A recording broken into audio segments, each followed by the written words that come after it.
Medak results గురించి మాట్లాడడానికి మా ప్రతినిధి శివతేజ ఫోన్ లైన్ లో సిద్ధంగా ఉన్నారు. శివతేజ, మెదక్ కి సంబంధించిన డీటెయిల్స్ ఏంటి? ఉమ్మడి మెదక్ జిల్లా వ్యాప్తంగా ఇంకా కౌంటింగ్ అయితే కొనసాగుతుంది. మొత్తంగా ఉమ్మడి మెదక్ జిల్లా వ్యాప్తంగా 459 గ్రామాలకు ఈ రోజు ఎన్నికలు నిర్వహించగా అందులో 39 గ్రామాల ఏకగ్రీవం.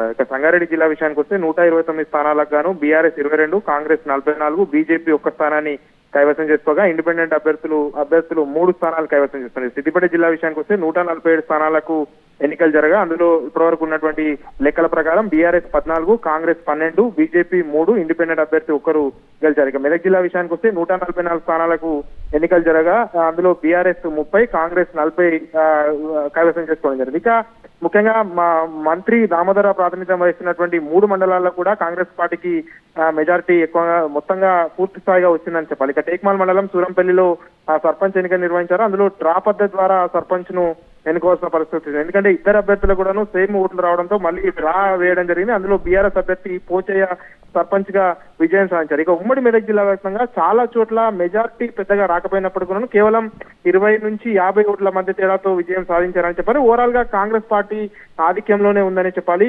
ఇక సిద్దిపేట విషయానికి వస్తే కేసీఆర్, హరీష్ రావు లాంటి బీఆర్ఎస్ పార్టీకి సంబంధించిన నేతలు ఉన్న ప్రాంతాల్లో కూడా బీఆర్ఎస్ కు కాంగ్రెస్ కు కొంత సమాన ఫలితాలు ఇప్పటివరకే వస్తున్నాయి. అక్కడ కూడా కాంగ్రెస్ కొంత ఆధిక్యంలోనే చూసుకోబోతుంది. ఇప్పటివరకు ఉన్న సమాచారం మేరకు బీఆర్ఎస్ అక్కడ 12 స్థానాలు కైవసం చేసుకోగా కాంగ్రెస్ 14 స్థానాలు కైవసం చేసుకున్నట్టుగా తెలుస్తోంది. ఇంకా కూడా రిజల్ట్ రావాల్సిన అవసరం ఉంది. అంటే మేజర్ గ్రామ పంచాయతీలకు సంబంధించి రిజల్ట్ ఇంకా కూడా రావాల్సిన పరిస్థితి కనిపిస్తుంది.